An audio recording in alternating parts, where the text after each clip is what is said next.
மணி ரஞ்சினி அக்கா அண்ணாவை படுக்க போட்டு மிதிங்க பண்ணிடுவோம். யோ ஆ என்னைய பெறாக்கு பாத்துக்கிட்டு இருக்க? இது வானத்துல இது புறா போணுச்சு பாத்துக்கோங்க. புறா போட்டு இது போதுட்டு படி வைக்கல. எதுக்கு? என்ன கமெண்ட்? அண்ணாவை படுக்க போட்டு மிதிங்கன்னு மணி ரஞ்சினி யாரோ ஒருத்தர் பண்ணிருக்காரு. படியா சீக்கிரம். லூஸ் அம்மா நீனு. அவங்களுக்கு தான் தெரியாது, உனக்கு தெரியாதா?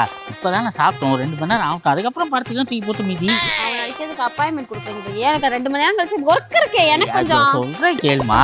பரவாயில்லையா மிதியா? சரி இரு, அப்படி இரு, நான் போய் ட்ரெஸ்ஸை மாற்றி புது ட்ரெஸ்ல அதுக்காயிரம் போயிட்டு வந்துடுறேன். சீக்கிரம் வா.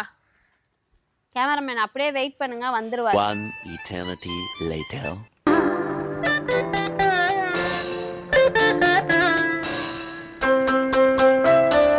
சங்கீத ஸ்வரங்கள் ஏழே கணக்கா இன்னும் இருக்கா எந்த